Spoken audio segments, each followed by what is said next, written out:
Welcome to another episode of Well-Adjusted Mama. I'm your host, Dr. Laura Brayton, and today's guest is Rachel Welch speaking on Revolution Motherhood. Rachel Welch is a woman's health advocate and postnatal fitness expert and pioneer. Her life-elevating fitness method empowers women with the knowledge and skills to understand, heal, and embody motherhood from the inside out. Rachel works with all pre- and postnatal injuries, including pelvic and back pain, hip and wrist pain, scar tissue adhesions, organ prolapse, incontinence, and diastasis recti. With 20 plus years experience teaching and studying human physiology, yoga, barre, Eastern medicine, and fitness, she has forged relationships across the medical and fitness industries. The women who come to her receive the best and most personalized recommendations for their bodies because every woman deserves to make a full and active recovery from pregnancy and childbirth every time. Revolution Motherhood can be accessed live in New York City and on demand through their app. Rachel also meets regularly with private clients in Brooklyn, New York. Hi, Rachel. Welcome to the show. I'm so excited to have you on today.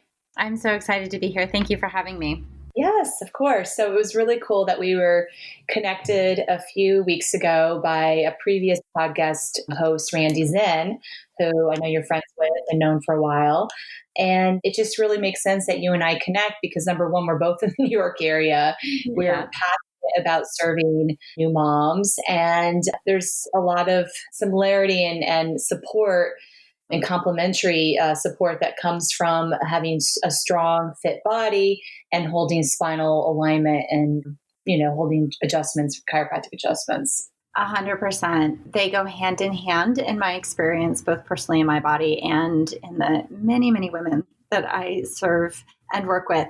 That the process of repatterning strength and movement patterns and strength patterns, both prenatally, during pregnancy and postnatally, are really served by the gentle realignment of your structure and then reinforced by the strengthening around that structure. So, there's kind of that constant dance of releasing something chronic, we'll say the neck, right? And then allowing suddenly freer movement in the shoulders. And then suddenly you're able to actually access strength down in your trunk in a way that you couldn't before because structurally you were locked and structurally your muscles were locked around that kind of misalignment. So I've seen and experienced for myself just exponential progress and expedited progress when modalities like ours collaborate. Yeah. Totally. Very well explained. That was awesome. Let's just start from the beginning. Let's talk about who you are, what's your story, and how you, really created this amazing postnatal fitness program. Yeah. So Revolution Motherhood, I kind of joke that it's my third baby, although it was really coming into existence and fruition as I was having my first baby.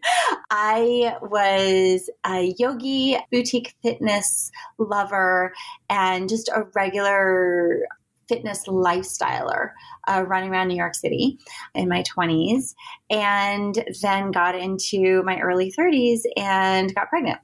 And with a lot of understanding of anatomy, physiology, strength patterning and training and movement, I was pretty healthy through my pregnancy. I, worked out, did everything that I wanted to do.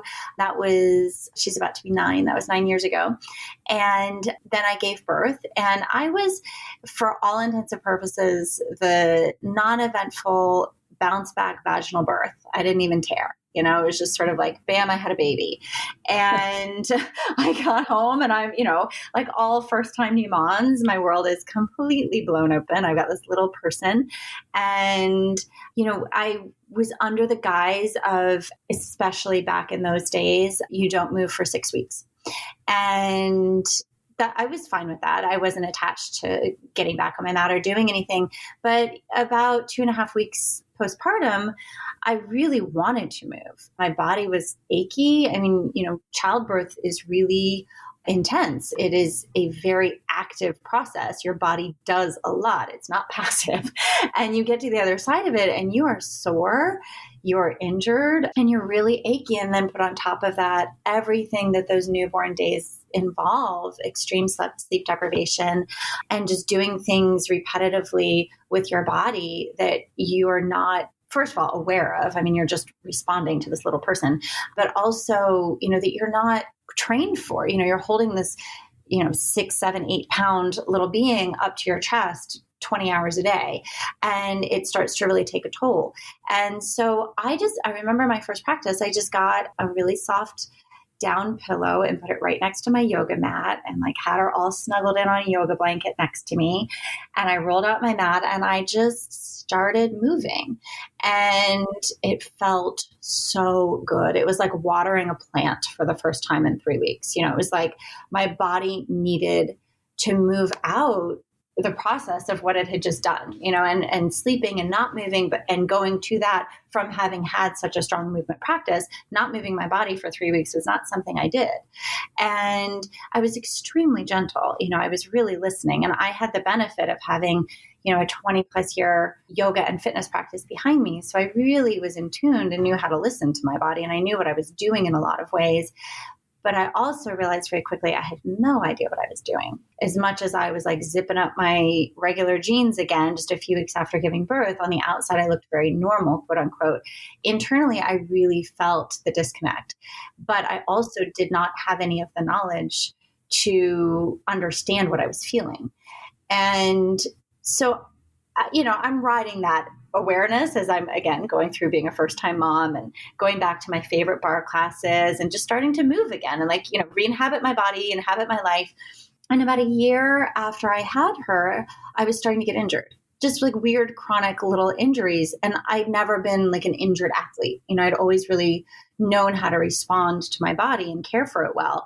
And I just stopped everything. And I knew that missing piece that I felt at the beginning, I had never tended to. And what that missing piece was, to name it, was my entire internal core system, right? From the pelvic floor through the transverse abdominals all the way to the diaphragm. And I had developed around those internal weaknesses and just extreme compensation patterns by going back to my regular fitness, quote unquote. As gentle and as loving as I was with myself, I developed around that weakness, and I started to just build overcompensated strength in other parts of my body while it continued to get weaker and weaker. So I stopped everything and I went back to the drawing board in a lot of ways. I went back to my mat. I stopped taking classes, and I started really asking questions of people who I thought would know answers to postnatal recovery, who actually didn't know very much at all. In the end, they were all giving me kind of the same answers. They were a little bit superficial, maybe just don't do sit-ups, don't do planks, and I didn't have diastasis. I wasn't leaking. I wasn't having any of those sorts of symptoms, but my pelvis hurt, my low back hurt. I was getting, injured wrists, and all that kind of stuff was going on. And so then I started really digging, and I found, pelvic physical therapists that, again, 8 years ago, that was actually a really revolutionary thing to start to look for. And thankfully, it's much more ubiquitous these days. We've come a long ways. And yet, if you take that window of, just 8 years, there are a lot of women out there who are living having never seen any sort of internal specialist or worked with their internal core in any way, because it just was like the black hole of postpartum. Nobody talked about it. It's you had a baby, good job, you're both alive, go on about your life. There was no connection in the medical industry or in the fitness industry that was describing a rehabilitative process for your body. Again, that's starting to change, thankfully. 8 years ago, I really was hanging out with, fascial rehydration, pelvic physical therapists, auxiliary health like chiropractors and acupuncturists, and going back to some deep anatomy and physiology studying for myself. And I just started experimenting on my body. And slowly and surely, I started to really recover my internal, my transverse abdominals, a strong, responsive pelvic floor, a diaphragm that actually descends down through my rib cage and moves. And I started to feel what I had been looking for a year and never able to really rehabilitate and recover by doing just barre classes and going back to all the external fitness that I was familiar with. And that was what was really the launch pad for developing Revolution Motherhood.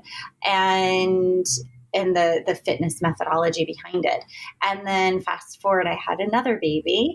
And while I was pregnant with my second daughter, she's about to be 4, I was practicing all of this. I had started teaching Revolution Motherhood classes, and I was practicing my method while I was pregnant. And then right away afterwards, again, quote unquote, the like bounce back vaginal birth, thankfully with my second. And with her though, and if every mom who has more than one, by your second, it's like there's no like resting on the couch with your newborn taking a nap. Like you're like, my newborn was 4 days old, and I was like, get in the ergo, let's go. We got places to be. So, there's just like the difference between that first birth and that second birth is like really intense on your body, and the recovery after every childbirth is completely unique. And same for me. It was completely unique. And it was really telling for me the second time around to put into practice everything that I had been developing and studying on my own body. My body is kind of my litmus test, for everything I do. And to experience just how wildly different and satisfying getting back into my body was the second time around versus the first time around. And that was right about the time that actually the splash vision of Revolution Motherhood came to me. To take it into the political bend, it was actually the day after Donald Trump was elected president. And I, like many of New York City, were pretty shell-shocked. And I left very early in the morning to go see clients, and I went to go take a barre class like mid-morning. And I was taking my class, and I was in the middle of it. I process myself by moving. That's the important part of my fitness lifestyle, is that I know myself and my emotional well-being from movement in a lot of ways. And I'm moving, and this huge flash just like splashed into my brain. And I was like, oh man, mothers are it. Like, we are raising the future. Like the country has gone sideways. And, my daughter is going to be voting in several election cycles. If we want to heal the world, that starts, like the buck starts and stops with moms. And we are, imparting emotional intelligence on our children. We're teaching them compassion. We're teaching them how to be world citizens and leaders, and teaching them how to be kind and generous and champion, the goodness of all over just the self-satisfaction of one. And that was it. I saw the entire vision and brand and company and method, and the rest, as they say, is history. I've been building it ever since. Wow. That's amazing. Story. So I want to just step back for a second. After the first birth, you started moving and gentle workouts. You said 2.5 weeks postpartum. What about for after baby number 2? I mean, how soon is soon that you went back to exercising?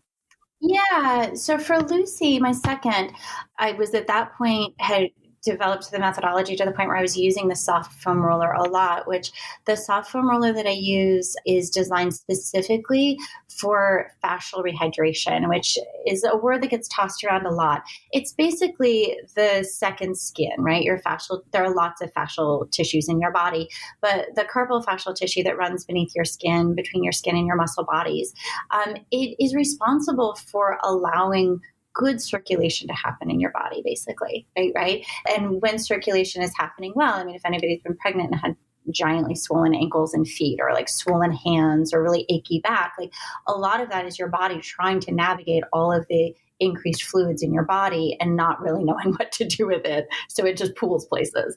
So the soft foam roller moves that fluid and starts to allow for cleaner gliding of the muscle body against the fascial tissue, against the skin. And then you can actually access a full range of a muscle, right? You can imagine extending your arm all the way and bending it all the way.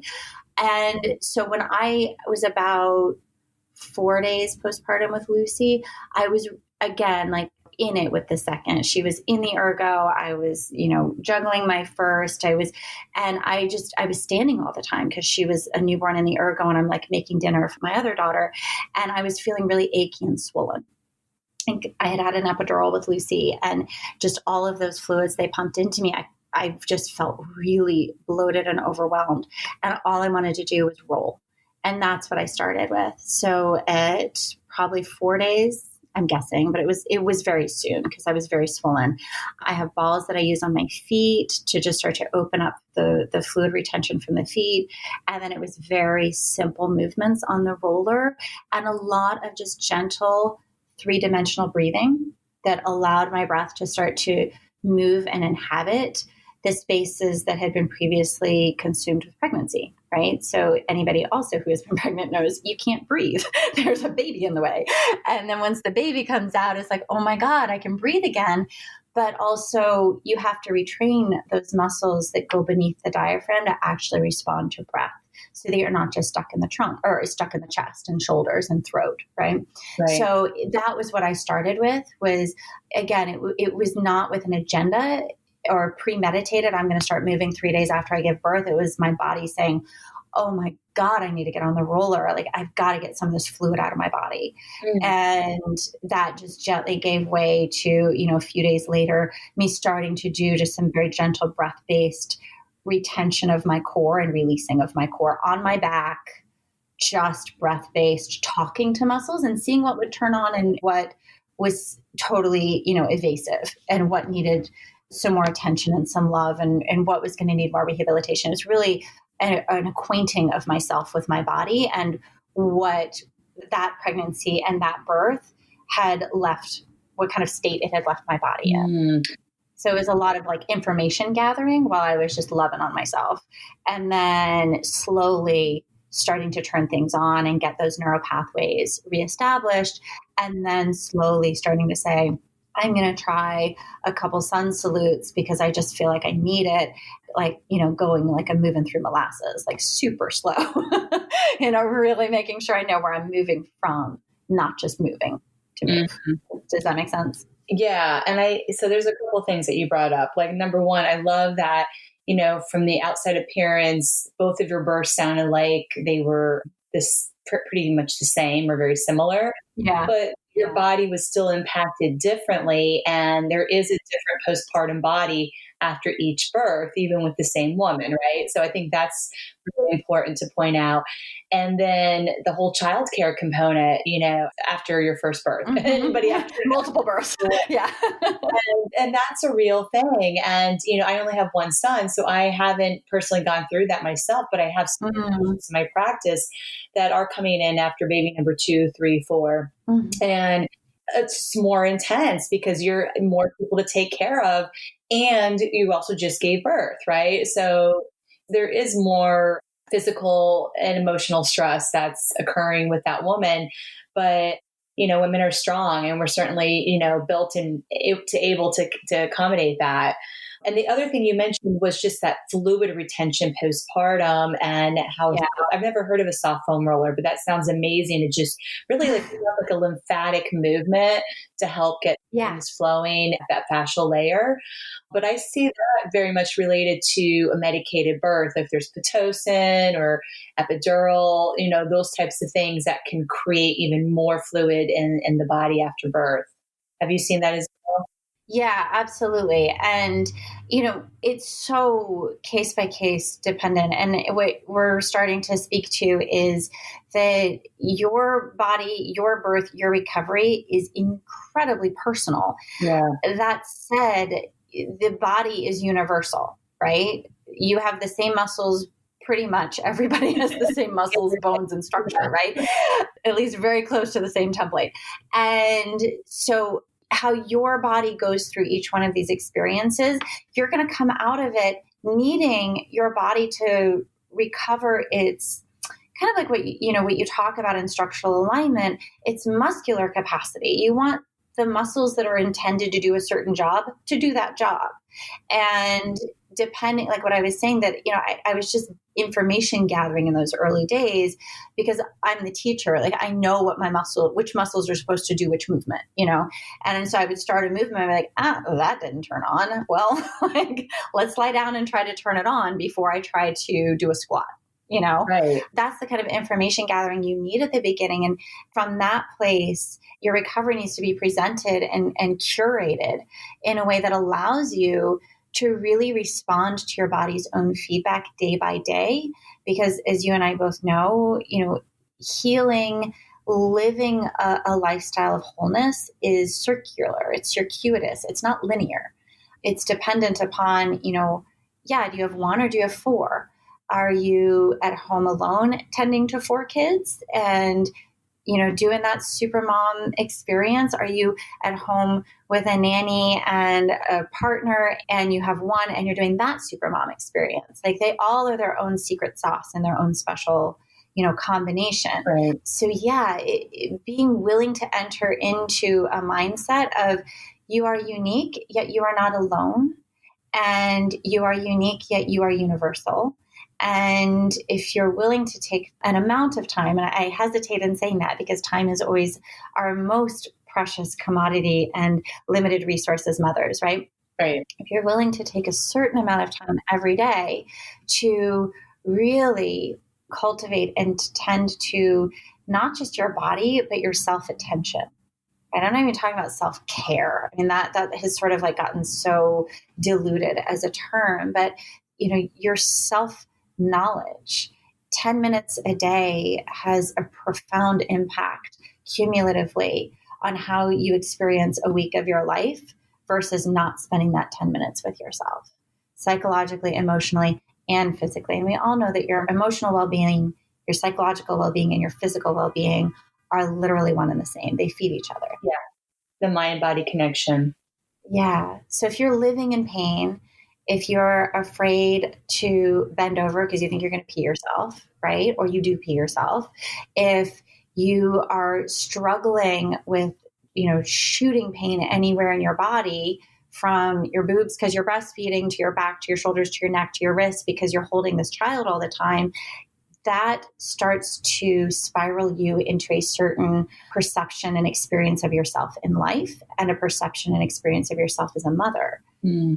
And it tends to be a downward gravitational spiral very quickly, right? You start coping rather than thriving. What I really appreciate about you also is your commitment to shifting that experience for women, from your modality. Yes, thank you. I mean, it's exactly what you're just saying. It's going from surviving and just like getting by and like keeping everyone alive to thriving as a mother and as a woman, right? And that's really the power that's available for all of us. And it is a psychological shift. It's really getting out of that fight or flight. I'm so overwhelmed, blah, blah, blah, to just, like you said, having some of that 10 minutes to yourself. That is self-care. 10 minutes with nobody walking in on you while you're in the bathroom. Like really just nobody bothering you, no text message, emails, phone calls. It's just you connecting with your breath, which is your part of your body, and giving yourself that attention. I mean, that is the ultimate self-love. We all need that, but especially mothers, I think, because our attention tends to get pulled in so many other places outside of ourselves, that time to connect with ourselves and our bodies is so precious. Precisely. And it's hard because our maternal instinct is to sacrifice yourself to care for this little being. And in a lot of ways, that is perfectly appropriate. I do sacrifice things I want to do in the moment to tend to them first, often. I don't do it all the time. Right. And that's the key, right? And even if there's a couple days that just go completely off kilter and I'm like, oh, F, that was the hardest day ever. I got like nothing done and everything was reactive, like nothing I planned worked. And it's like, okay, exhale. Having a plan in place, though, is what allows you to recalibrate and to be resilient when the days just overwhelm you. And it's like, all right, well, let's let that day go, And I also think that for myself, one of the hardest things to navigate, particularly with my in the first year, because, you don't realize it's temporary. In your first baby, in those first few months is like, well, this is life. And there are very few other women coming around you and circling you and saying like, that grandma experience of like, this is temporary. Everything is changing. You're not going to be here forever. It's just like, I don't sleep. I don't eat. I can't sit down. I don't know. And so seeing that, the journey is temporary and that increasingly your child and children will become more autonomous and self-efficient and will need your physical body less and less in order to be safe, fed, held, and happy, right? Mm-hmm. You're going to be able to have a little bit more distance physically. You're going to be able to have an hour alone on your mat, and they're not really going to care that you're in there doing that. But initially, you're going to be entirely distracted and consumed by this little person. I mean, I told you, my daughter was on a pillow by my mat for a long time while I was doing my practice because I wouldn't really let her be in the other room away from me. Like I just wanted to be close to her all the time. She was a couple weeks old. So my attention was very divided. And if I can only get 10 or 15 minutes, even today with a 3 and an 8-year-old, I only have a few minutes and my brain is not in my body and I am not in the moment and it is in 1,000 different places and I hear them on the other side of the house and I just do the movement anyway. Like that's the hardest piece is to be able to show up and say, man, this is not going to be what I want it to be in terms of like resetting my whole emotional like template right now. But I'm going to get on my mat and I'm going to do the physical work and I'm going to trust that that is going to shift things inside of me, even though my brain is on 10 emails, my partner in the other room, dinner, the groceries, the laundry, the dishes, and hoping that they don't kill each other in the other room during this 10 minutes, right? But I'm going to do the work. That is really challenging. It's a lot easier to just be like, forget that. I'm just going to keep grinding through the work. I'm just going to keep grinding through the dishes and the laundry and stuff, It does seem like that's the easier route. But I will say what I personally find is when I do that time to myself and that attention, how much clearer I am and calmer and grounded. Yeah. Whatever's on my to-do list is just so much, number one, funner to do. Even if it's a load of laundry, it's not from this place of like, ugh. It's like, okay, here's some laundry and oh wow, I love these clothes and I'm really happy that I have laundry to wash, right? Because that means I have, some means and I'm just, there's a lot of gratitude that can come from that place when you have that time to yourself. And, it's like opening the release valve, right? It's like, I just need to open the tension release valve, let a little of the adrenaline out and let some fresh oxygen move through me. And, from the neurological standpoint, shifting the sympathetic, parasympathetic state that you're in and just being like, okay, life's okay. The to-do list will never be done, but I can handle what I need to do today. Right? It gives you that little bit of like, okay, we got this, everybody.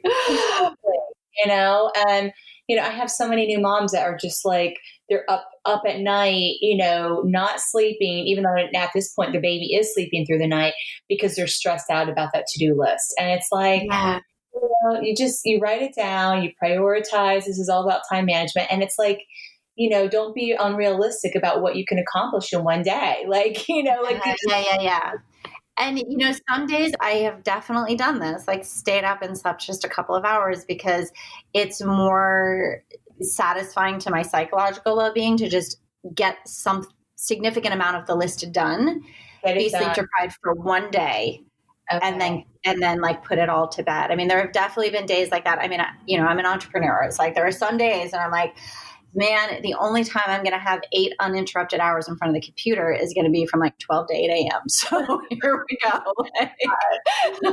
I don't make a habit of that, but every now and then in building a business, that has definitely occurred.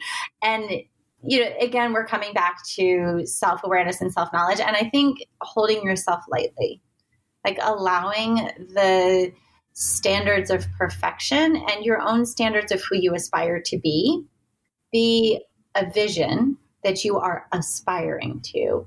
It is not meant to be perfectly attained day to day. No. It's meant to be a guidepost to make choices by. That is very, very, very important point that you just made, because I do think that as women, we put a lot of pressure on ourselves, especially a lot of the women I see in my office in the New York area are type A perfectionists. And that translated from their career to now motherhood, right? Yeah. And it's in some ways it's easier to be perfect at work, I think, than it is a mother, because it's less, working in general is less emotional and less triggering than parenting a child who is, part of this personal growth journey. And their job is to trigger us to a certain extent so that we can evolve and grow as people and vice versa. So I think that there's a lot to be said that, with really being kind to ourselves and, we will make mistakes. That's inevitable. And when that happens, not to just beat ourselves up, but it's like, okay, I'm going to learn from that and, do better next time. And I think that having a community of women around you is a really important component to rewriting those thoughts. And more, I just appreciate how much more I can accomplish, but how much happier I am and loving on myself and forgiving on myself as a mom when I'm around a lot of other moms. And, we're all just in it together. And it's like, oh yeah, you totally lost your shit last night. I did too. Like I slammed the door and the picture fell off the wall. Like, it's like I just had a moment. And it's like being able to be real with each other and then to champion each other. And you're like, nope, you know what? It happens to everybody. Take a breath, like step away. It's okay. How about a babysitter this weekend so you can have a couple hours off? Like we back each other up in identifying our needs and our strengths. And it really keeps that perfectionist, I'm going to say female brain, because that is a special version of perfectionism, right? That perfectionist female brain from just crushing your soul. And then you just, again, you're going down into the downward spiral as opposed to up into the upward spiral of possibility, forgiveness, hope, and aspiration. And I think right now, if we can just even talk about our current environment of being socially isolated, that is just the term by which we're all living, and that the connection is highly electronic, and we're all getting electronic fatigue, right? Right. How do we stay, again, it's like getting that 10 minutes of you time, staying connected and plugging into communities that really support and uplift and inspire you and keep telling you, yes, you can, you're kicking ass, keep going, right? Like that you keep getting those external messages as opposed to some of the internal voices saying the opposite, or focusing too much on social media and the news that's just like takes your brain into crazy places anyway. So, it's like, what do you choose to engage in as your community? And right now, starting to dip into in-person stuff as that becomes safe, depending on where you are in the world, right? But also choosing your electronic interaction. I've had, like everybody, countless Zoom interactions over the last 5 months. And I've been impressed by how some of them, I'm like, oh God, another Zoom call. And I get on it. And then I'm talking to somebody or to a group of people that just light me up. And I get off that Zoom call and I'm like, man, I'm going to rule the world. And then got like Beyonce in my head. And then I get off another Zoom call and I'm like, oh my God, I need to go lie down on the ground. That was so exhausting. So again, this period in our history and in our lives, we are in a temporary experience. This will not last forever. We are, as a world, going to get to the other side of this. And how do you care for yourself, your mental, emotional, and physical well-being in less than ideal circumstances, but in the ways that are going to keep moving you forward and upward and uplift you rather than deplete and take you down. And all of those practices are cumulative, right? The cumulative experience of 4 months alone, not talking to other women, the cumulative experience of 4 months dipping into Zoom experiences or, app workouts or, whatever it is that you're loving to connect to, you will come out on the other side different, with a different experience of yourself. That is amazing. There was another thing that you brought up actually a little while ago about really like, as mothers, we're creating the next generation, right? Mm-hmm. And specifically when we're mothering girls, we're modeling, right? Yeah. What, being female and feminine is. And there's a lot to be said for that. And so, for example, I had a mom in my practice come in yesterday. She has a 5 and an 8-year-old. Mm-hmm. And she's coming in with sharp back pain. And I saw her 5 years ago, postpartum, right after she gave birth to her last child. Mm-hmm. Haven't seen her since. Comes in with this back pain. And she's a very thin, petite woman, but she has this belly, right? Mm-hmm. That is just hanging out. And she's immediately, I'm like, you have a diastasis recti. And she's like, well, what's that? And we get into this whole conversation about what she can do to actually heal her core. And this is not fat. This is not diet related. This, all the things that we already tried that didn't work. And it was just life changing for her that now she's like, wow, I can actually have a strong core, aesthetically have a nice waist, which is important, right? Feel good about our body.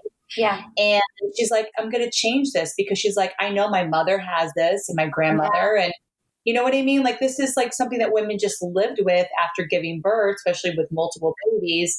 And it's really been like ignored by the medical community. And she's just like so excited that there's something she can do about this. Yeah, absolutely. So, I mean, we are harking back to the first question you asked me of like, what is Revolution Motherhood and why did I create it? And that is exactly it, is that coming out of the black hole of postpartum and the lack of information and conflicting information, which just generates fear in people because they don't know what they can or should do.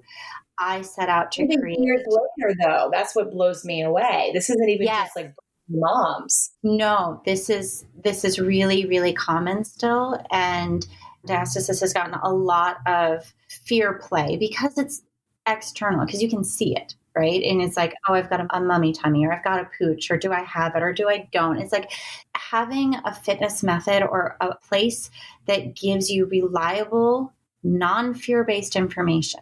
Right. And it goes back to really teaching and empowering women about their bodies. And as you talk about the medical industry, I mean, that's never been a priority in the medical industry per se, at large, allopathic medicine, to teach women about their bodies and how they function. Right.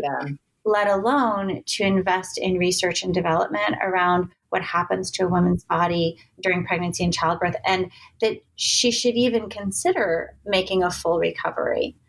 So many times women are just told, well, you had a baby. Like, what do you expect? Right. And it sounds so reasonable in some ways. It's like, oh, well, I guess this is just my body now. And that is a really like sinking place to go. Like, oh, that's it? Like, that's it.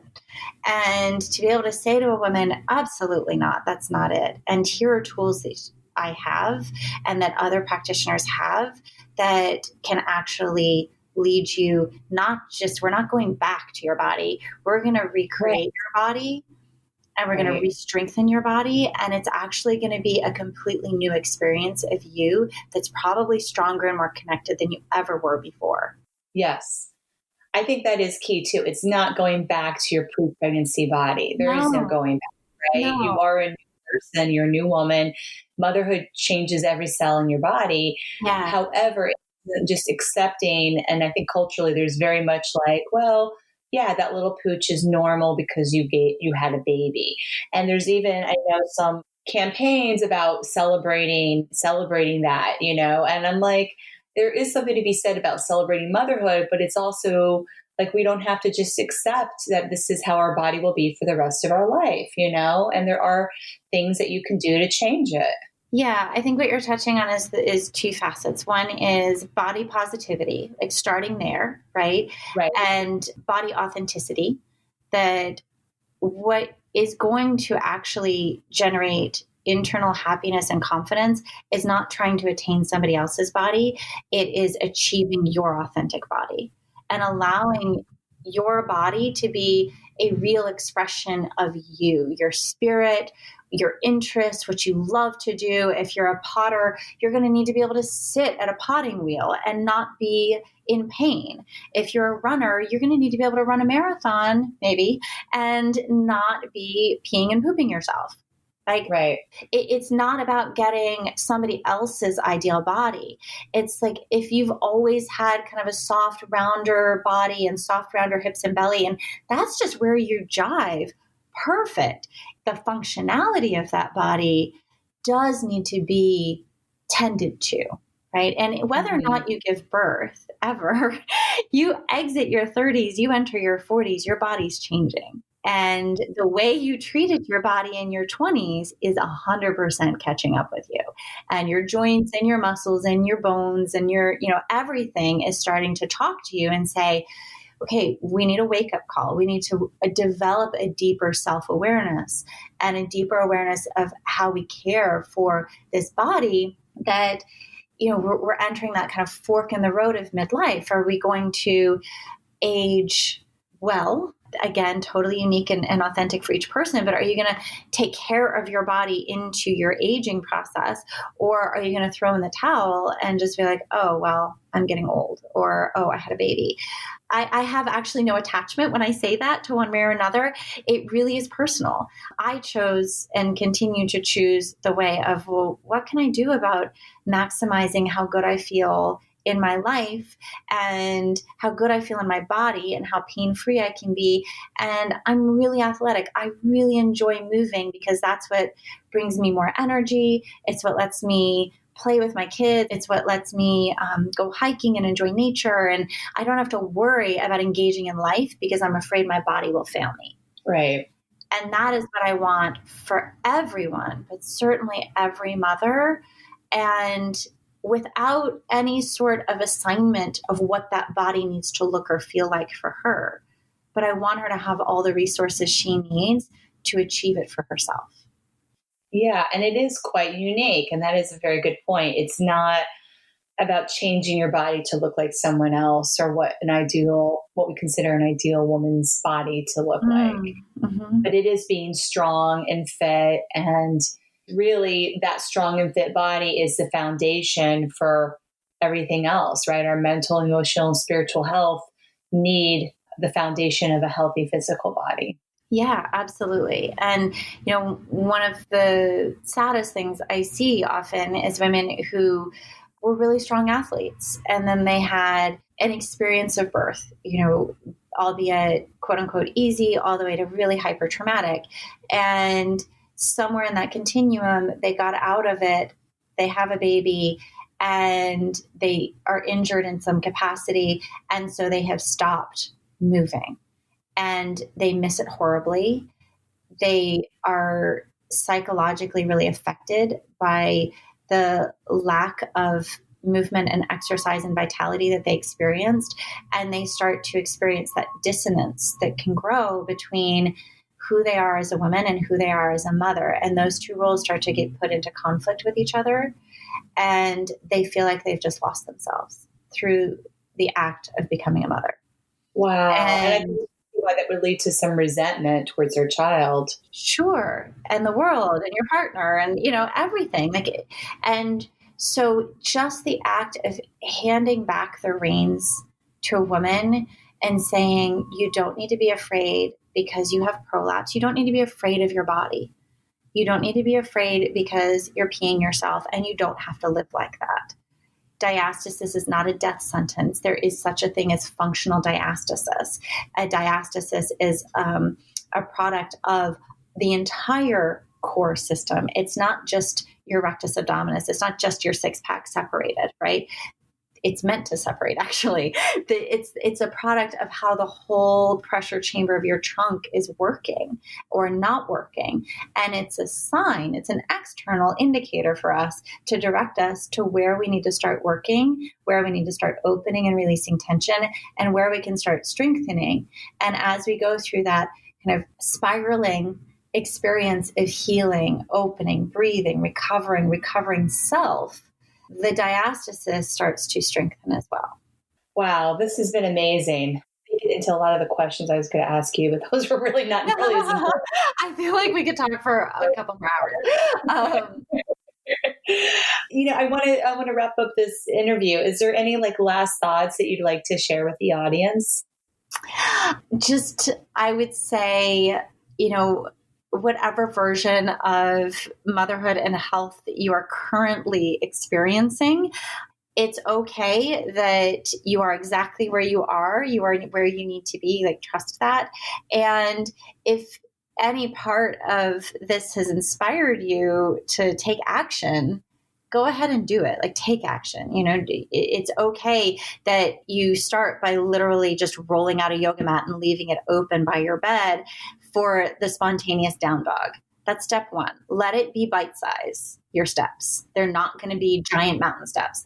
Let the small accumulation of steps increase your motivation, increase your self-confidence, and allow you to contemplate what else. And know that whatever state you are in, it is temporary. And if any of your listeners are interested in discovering more about Revolution Motherhood and me, I'm at revolutionmotherhood.com, and my handles on social media are at Revolution Motherhood. And I have an on-demand platform as well as in-person classes. Even right now during COVID, I'm teaching in-person classes in Prospect Park in Brooklyn twice a week.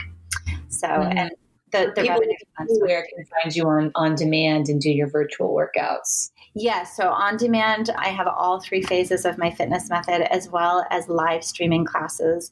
So you can actually join me in real time and ask me your questions and chat with me. Chatting, but chat with me, and I will answer your questions back.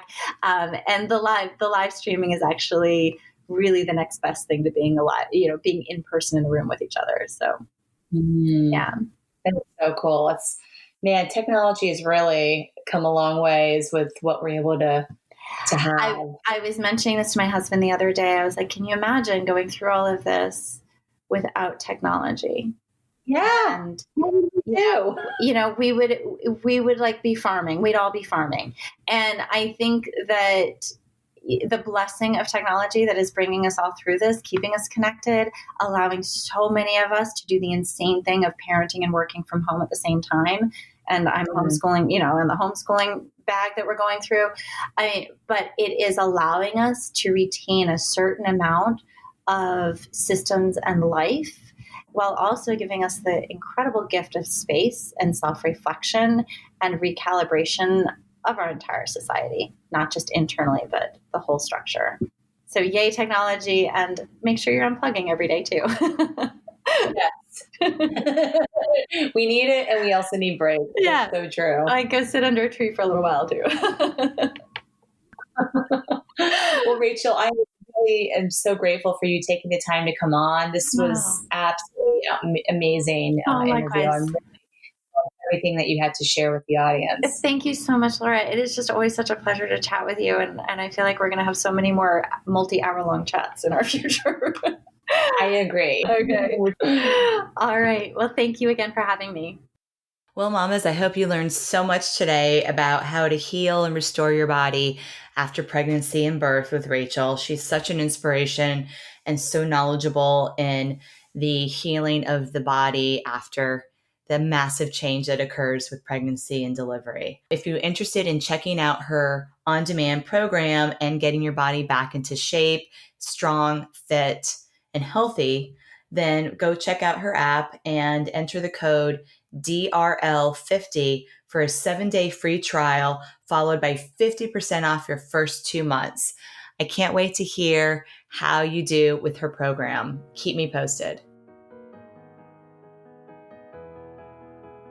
As a podcast dedicated to empowering families on making the best decision for them, I know how important it is to have choices. The Homeschool Buyers Co-op is the world's largest buyers club for homeschooling families. They have amazing free resources available on their website. And did you know it's free to join the co-op?